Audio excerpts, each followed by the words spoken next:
Everybody, welcome back to another edition of the show. I'm Mark Bader. This is the Bader Show, and we're here at episode 437. What's today? Oh my gosh, it's March 4th, 2025. The year is just rolling by. And a fun guest for today with a very timely and relevant topic here. We got David Carr on the show, two-time NCAA champion, U20 world champion, just knocked off the number 2 ranked guy in the world. David, how are you? I'm doing good. It's good to talk to you, and yeah, everything's great. That's great. Yes, several things I want to talk about. You know, obviously the big win you just had over Takatani. I really want to kind of catch up on your college career, including that crazy rivalry with Keegan.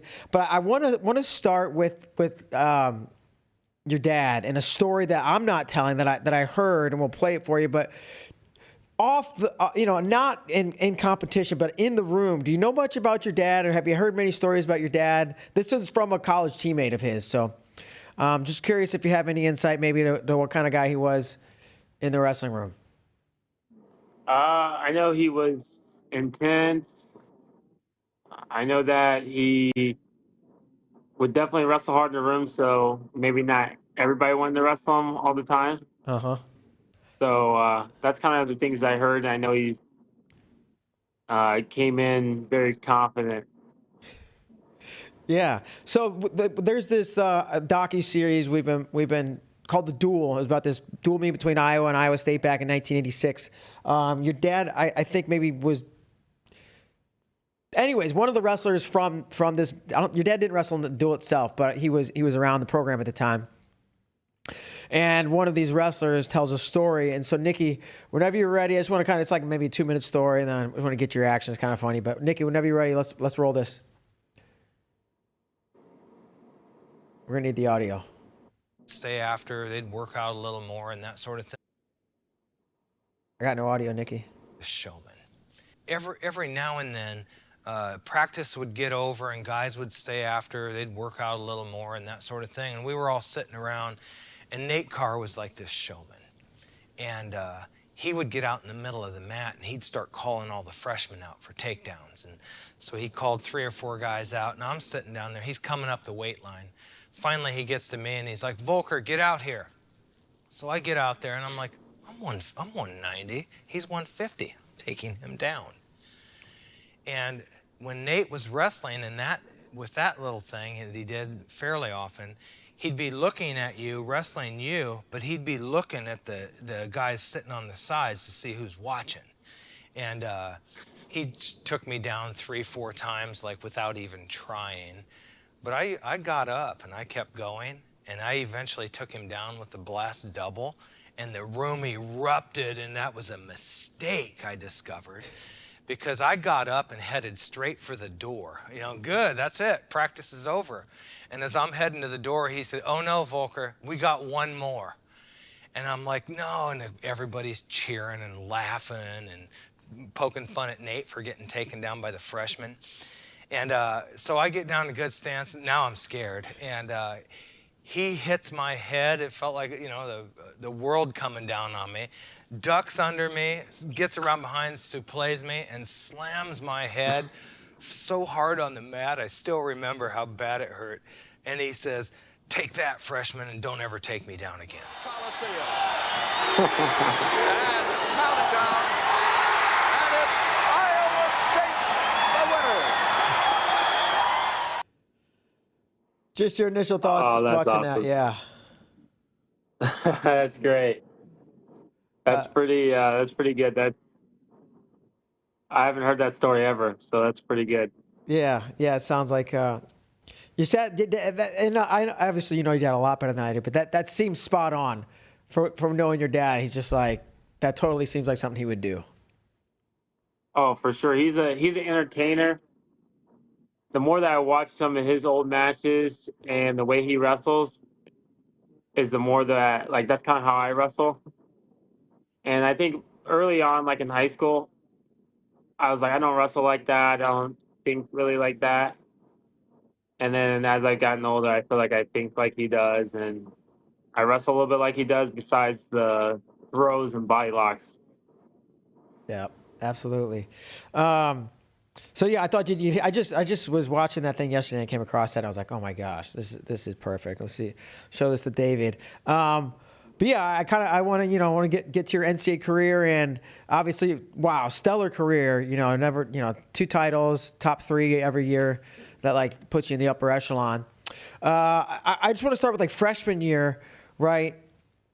Actually, let's back up. When did you first go to NCAAs and or watch it on TV, right? Like when did you first consume the NCAA championships as a viewer, as a fan, what do you want to call it? And did that inspire you or shape you, et cetera? Oh, for sure. My dad would take me to NCAAs a few times. The first time I went was my sophomore year in high school. And I remember, I'm trying to think, I think that's the year that Kyvan won. So that might have been, Kyvan win of 13, I think, in Des Moines. or he won in St. Louis. St. Louis? Okay, I'm getting my But I years don't know mixed up. what year that was. I think that was my first NCAA championship, though. So I Okay. remember that was pretty influential. And they had the USA wrestling practice, and I thought that was cool. And I think the first time I won, I think that was in St. Louis as well. So that was pretty special. Yeah. Where's your confidence level coming in as a freshman? And did you and I say this all the time, it's like there's like, I think I can win, or I know I can win, or I believe I'm going to win, or I know I'm going to win, right? Those are all kind of like the same things, but all like sort of a little bit different, right? Where was your confidence level coming in as a freshman? Well, when I came in right away, the Iowa State wrestling team wasn't the best at the time. They were like 56th ranked.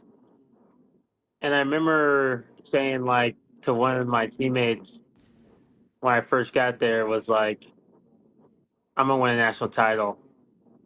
And they looked at me like I was crazy because we only had like one qualifier, and they're like, college is a different level, all this stuff. And I think I wasn't like 100% sure, but I definitely was like, I'm coming here to win a national title, and that's the goal for sure, whether I win it this year or my senior year. Yeah.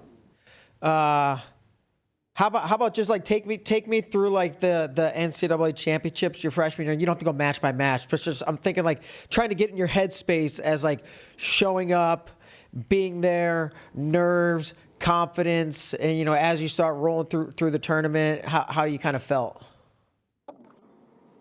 So my first match, I was like super nervous, and I remember getting a takedown, getting reversed, and just being like, oh my gosh, like just the nerves, and just like I'm finally wrestling at this tournament. And then the next match, I felt really good, and then from there I just kind of kept it rolling, and I wasn't as nervous. And then I had a big match in the semis. Again, lots of nerves, which were just like normal. Hidely. And yeah, I had Hidley. And yeah, I mean, he had beaten me earlier that year in freestyle. So I just had to like really believe in myself. And like the coaches were telling me all year, like I could be a national champion. So I just believed in that. I was able to win. And I went into the finals. And I had a different opponent than I would think I would had. I thought I would have had Ryan Deacon. Yep. He ended up getting upset, and I had Devecchia. Yep. So that was just confidence grew every match, and I felt more like myself the more that I wrestled. Sure. Take me through like after that. I don't mean like the celebration of the night. I'm sure that was all, you felt great and it was an amazing time. Like at some point it goes from maybe a celebration in the days, weeks or months to like or maybe it's almost nearly a year later, whatever, like target on my back, or I don't know, but was there pressure, or like, now this 4-time thing's looming over my head, I want to do it, but it's going to loom over my head for 3 more years. Kind of take me through that, and if you felt any of that, or maybe you didn't, right? Maybe, but yeah, I'm just curious from your perspective. Yeah, I mean, the goal was to be a 4-time national champ. Obviously, that didn't work out as Yeah. planned. But yeah, there's a little bit of pressure. I remember FaceTiming Aaron Brooks and being like, "Man, these guys are wrestling me way different. Like they're more they're not shooting as much." And one of my favorite things to do was like reattacks and all these other skills. And he was like, "Oh no, I'm relating with you. Like these guys are just trying to keep it close and get me at the end, all this stuff." And so it felt good being able to talk to him about it. And then it came to NCAAs. I was undefeated, #1 seed, 56 win streak. And, that style of like trying to open guys up, and I couldn't open them up. And, ended up losing, being upsetted. I don't know. Was that devastating? Was it you shrug it off, or likely somewhere in between? But like, where on that scale of like how hard that hit, and you obviously rebounded and came back to third, which is a hard thing to do. Yeah, I would say it was definitely devastating and a big lesson. I think adversity kind of just presents you to yourself. You don't know who you are until you handle a hard situation. How do you handle that hard situation? Who you are in that situation? So I was able to learn those things about myself, which was valuable. And the coaches were able to see and be like, "Man, this is a leader. Even when he loses, he comes back with some fire." And my teammates looked at me differently after that year. That's awesome. That's almost like you earned more respect than had you won it again, because of how you handled it. Mm-hmm. That's cool. That's not a way you want to do it, but it actually, that's cool. Yeah. That's cool. So now you're moving up 65, right? You're growing, you can't make the weight anymore, or it's maybe just better to go 65. But there's this juggernaut named Keegan O'Toole, and man, first of all, you guys, what a rivalry, right? Like one of the all-time great NCAA rivalries, and it's like pretty apparent, right? There's like there's a top tier and then everybody else. And I think the first time you guys wrestled was at Missouri, and it's this big, everybody knows, oh my God, we can't, the wrestling fans are salivating at the mouths for what's about to happen. And you know how big of a deal this is. Did you scout him? Did you have a game plan? Were you just going to let it fly in this first one and see what happens because you were going to likely wrestle probably 2 more, at Big 12s and Nationals? How did you handle or just kind of going into that first match with Keegan? Yeah, I mean, I watched him all year. And before I went up to 65, I was watching him just, watching the way he moved. Obviously, I was very impressed with his scrambling ability, his attacks, his top wrestling. Very impressive.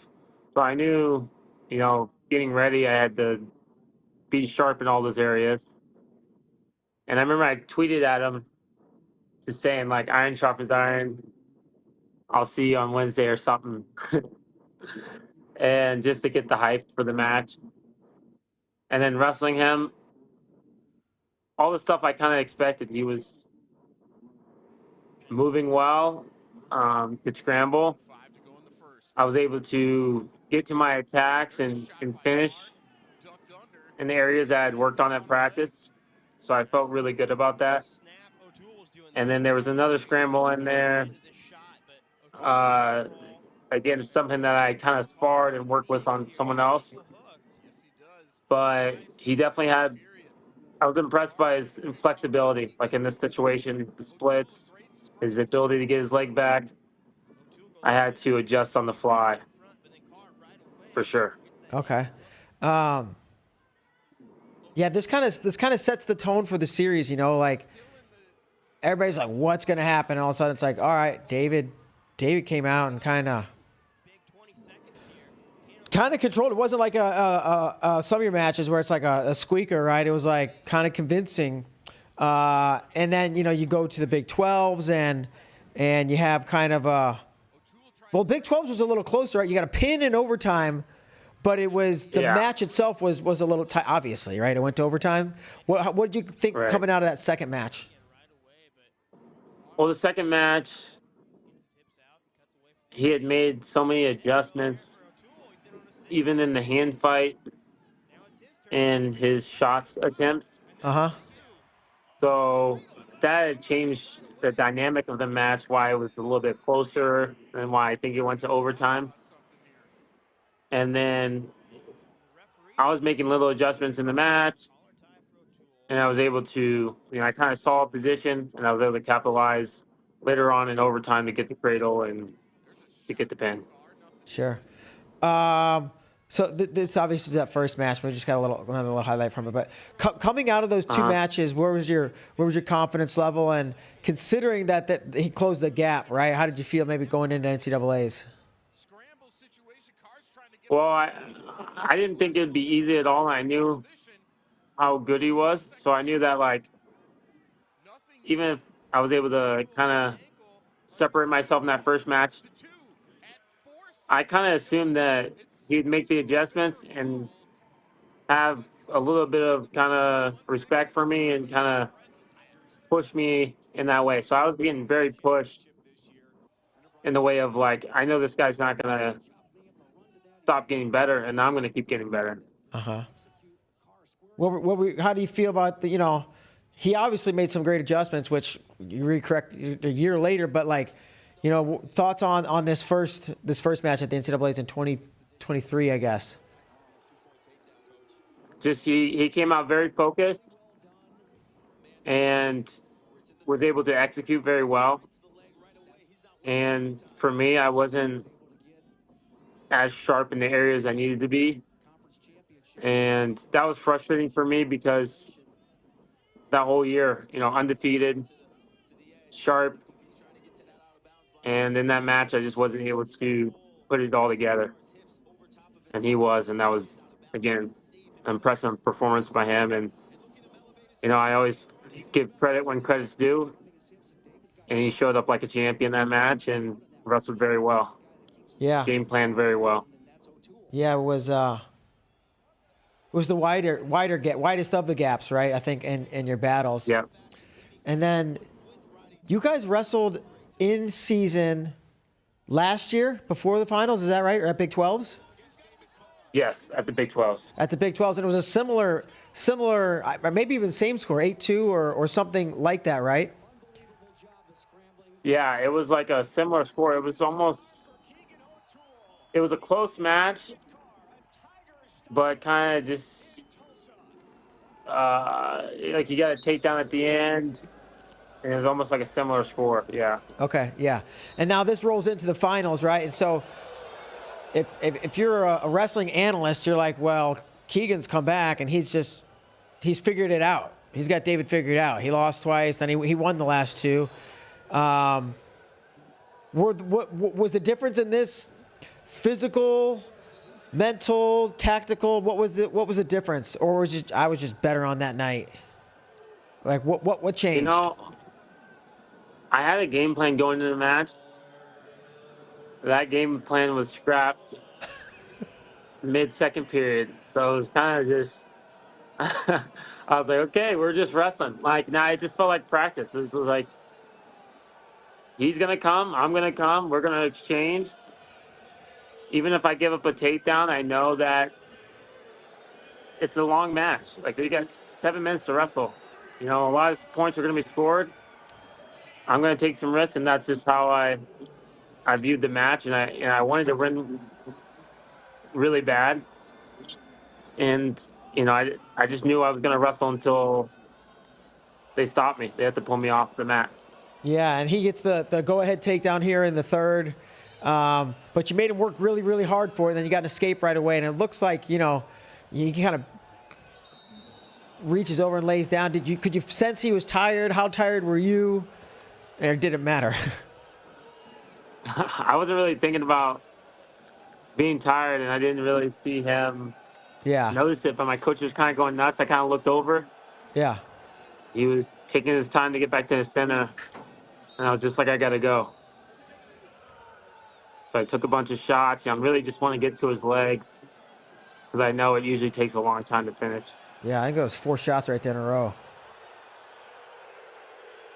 And then once I felt this, I could tell that the match was kind of secured, and yeah, short time left. Like I'm looking at my coaches, looking at the time. And yeah, I kind of blacked out a little bit. Kind of went nuts. Explain the phone. That was a memorable one. Yeah, just the phone was more of like, I was ranked fourth, the fourth seed. Yeah. I wouldn't say I agree with the seeding. Yep. And there's just a little backlash. I remember I posted something and a bunch of O'Toole fans were like commenting like the series is over, he owns you, all this crazy stuff. I was like, oh my gosh. So this was kind of like me answering the phone like the haters was being like, wait, is this you calling me? Like, dude, get out of here. All right. Hung up the phone. This is real silly. But that was like my mindset. Yeah, that's great, man. I mean, you had to have known as it was happening, the rivalry itself. Like, did you recognize the gravity of it? Like this, after 3 matches, it was like, oh, this is going to be like one of the best rivalries ever. Did you recognize that, or think about it, or like just try to ignore it? I mean, even my teammates were telling me like, dude, I can't wait to watch this match. You guys are so much fun to watch, all this stuff. So I could tell that was being built up. And one of the things for sure, I have a lot of respect for Keegan. He shares a similar faith, and he's a good character. And like for me, it's just wrestling at the end of the day. Yeah. So I know that I was going to be able to just give it my all. I know he has a similar mindset, and he would give it his all. And when both guys give it their all, the crowd's going to like it. They're going to appreciate it no matter who wins or loses, and that's a good series. Yeah. And it may not be over. We don't know. We'll see what the future holds. But that kind of put a cherry on the top of an incredible folk style career, and now you're all freestyle, right? That's all. I assume that's all you're training. That's all you're competing.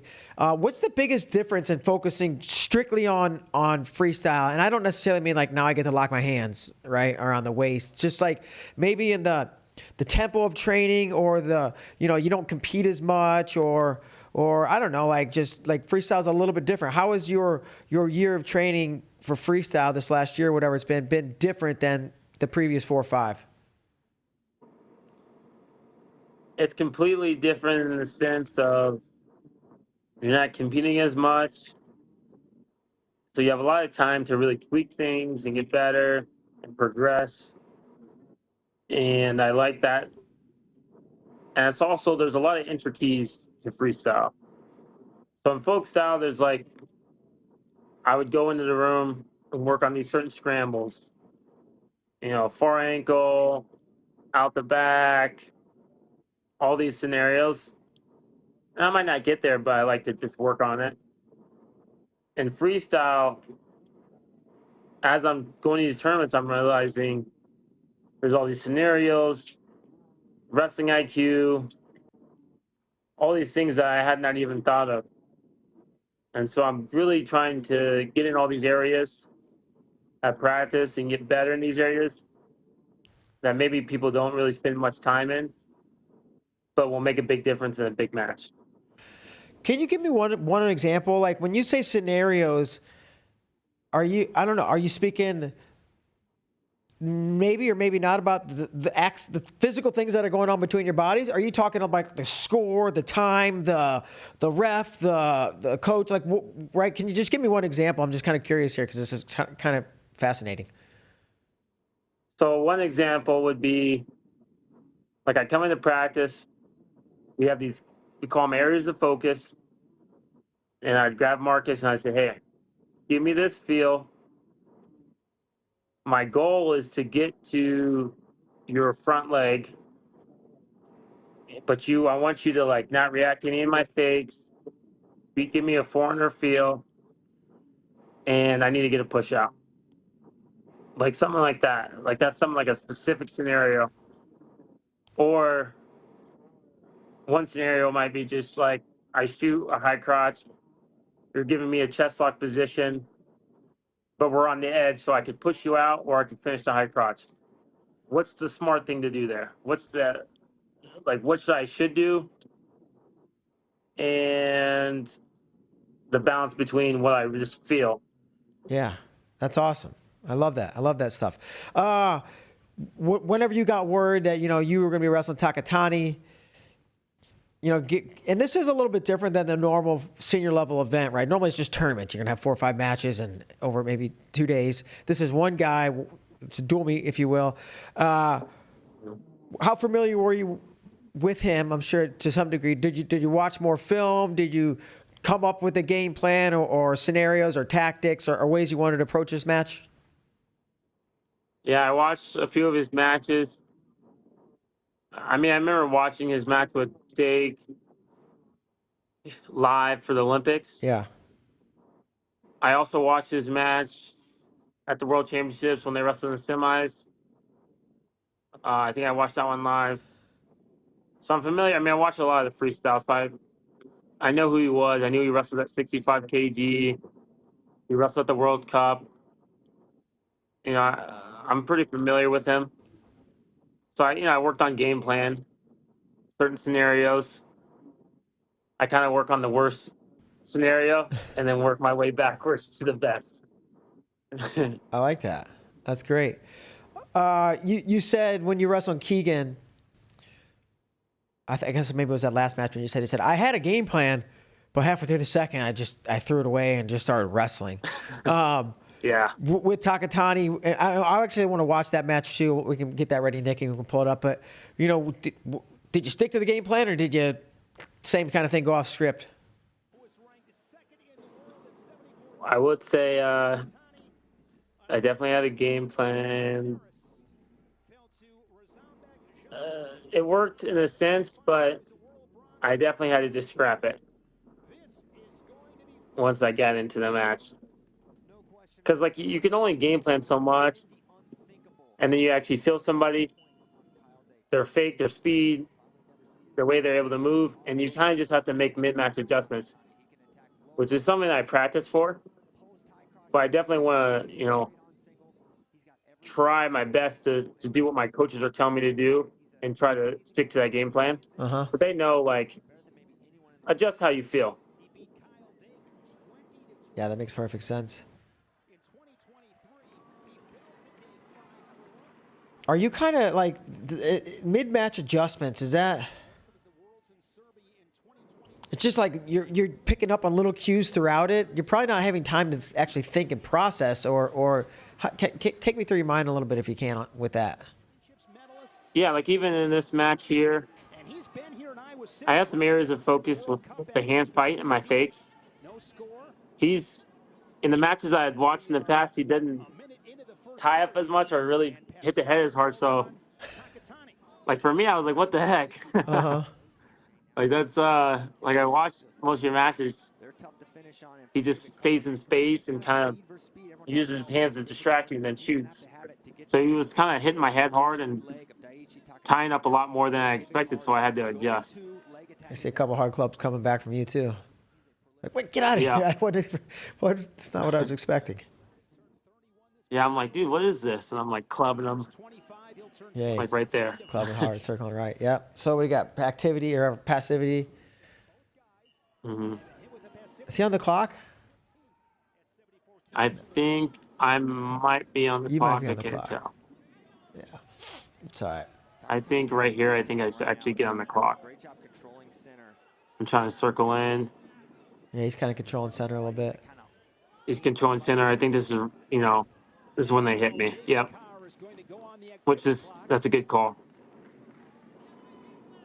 Carr coming off a silver medal performance in Croatia, the ranking series events. That's kind of one of his main shots. 2019 Junior World Championships. Uh-oh. And Carr in position. Able to get to the low attack. Right into it, man. Get to my lace. Yep. And then go the other way. Yeah. Yeah, that was. That's something I do at practice, but it's definitely feels good to be able to hit it, in a live match. What is it? A takedown of 2 laces. Now I'm up 6 all of a sudden. What does that do, if anything, to your head, to your psyche, to the emotional state of being, I guess? I don't know. Usually in my mind, I think it does a lot, but in this match, it was so loud and so much was kind of going on. I wasn't really even thinking, just kind of just moving and wrestling and thinking about the next score. You see the snaps from David Carr. Does something like this feel different than There's a nice post. that like a That was a nice double leg. an international tournament with no fans at 2 p.m. Oh, absolutely. This felt like a packed out duel at Hilton, or like, I don't know, like the Fargo finals. You're on a stage. It felt like this a big event. This felt different. Yeah, and does that different affect you, whether good, bad, or indifferent? But like, I don't know, does it show it at all in any way? I think it helps me be more focused and more attentive to the details. Okay, just so much more going on. Just like have to focus on it. Okay, I just have to focus in more. Where if there's not a lot of fans, not a lot of stuff going on, it's pretty easy to be relaxed and calm and kind of go out there and wrestle. Yep. This is more like you have to kind of tell yourself, relax, stay focused. These are the areas of focus that you need to do. Be aware of these things. Oh, holy smokes! I was felt good about that one. Yeah, I was just gonna say that looks great. You gotta. Those are the best takedowns when you don't have to do too much work and you kind of just go behind the guy. And yeah, we're all thinking tech. Holy cow! He's Oh, I know. up at 8. He's got a cut. I was like, I got that gut. It was tight, and I was like, I probably shouldn't go for it, but like if I get it and it's ugly, it's over. yeah. But freestyle's so crazy, right? Because it could change like that. And here, he's a score, one sequence away from Yeah, tying right back to where we started. Yeah. Yeah. How are you feeling here? Because, feels like momentum's on his side a little bit. And where are you at? Yeah, I remember looking at the scoreboard, and I was like, I did all that work, and we're right back where we were. So, to me, it was like, I just got to keep wrestling. And the coaches did a really good job of telling me what to focus on at that moment, which, see here, I'm trying to get a few scores and staying in good position. Really, Carr does a great job keeping his opponents off balance. Short offense here for Takatani. We've all seen the comebacks happen, right? Guy marches his way back. Like, does any of that ever creep in your head, or are you just march forward and try to score another point, or fend him off? I think. Yeah, go ahead. I felt good about getting a good feel of like his attacks, and so definitely it's a possibility. My job is just to make everything hard. Like if it's 1 point, make it hard. If he gets a takedown, make it hard, and hopefully if he doesn't get it, he's just even more tired. Yeah. And if he does get it, he's tired, and it makes it easier for when I need to score. Yeah, well, that was a good example there because he fought his ass off and he finally got one foot out, but it Yeah. didn't make it easy. So I just want to make everything kind of hard, Sure. especially this last kind of minute of the match. Like if he gets to my leg, I want him to have to work extremely hard. And then if he gets there, he's almost thinking like, man, I worked so hard to get there. I almost want to just take a second. And that's why I'm trying to move and get my leg back. Okay. 30 seconds. Hook head in the hole there for Takatani. That's all they can say, grounded, okay. Warren, a caution offered by the judge. White paddle. Yeah, his grounded's very subjective. 27 to go. Different scenarios. Yeah, that was. I've seen it called different ways for sure. See what Takatani's got in his back pocket. He needs something big. He's down to 20. The crowd kind of gave me some energy here. I could hear him cheering, and I knew that the match was close to being over. Just kind of staying in position. For David Carr, they want to see him stay engaged this last 10 seconds. Just kind of trying to shut him down, close out the match. Has knocked off the Olympic silver medalist. Oh, man. 10-7. That felt good, huh? Yeah, pretty pumped. Yeah, that was pretty fire. Co-main event did not disappoint.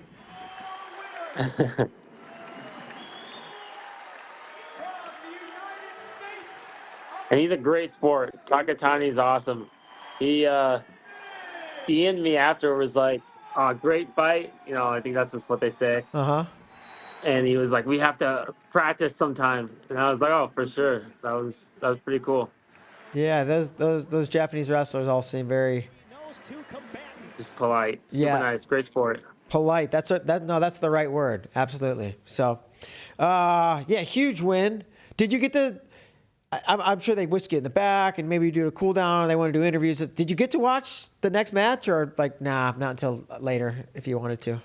No, I did. And I was trying to find a good spot because people were trying to like talk to me or Yeah. Take congratulate. pictures.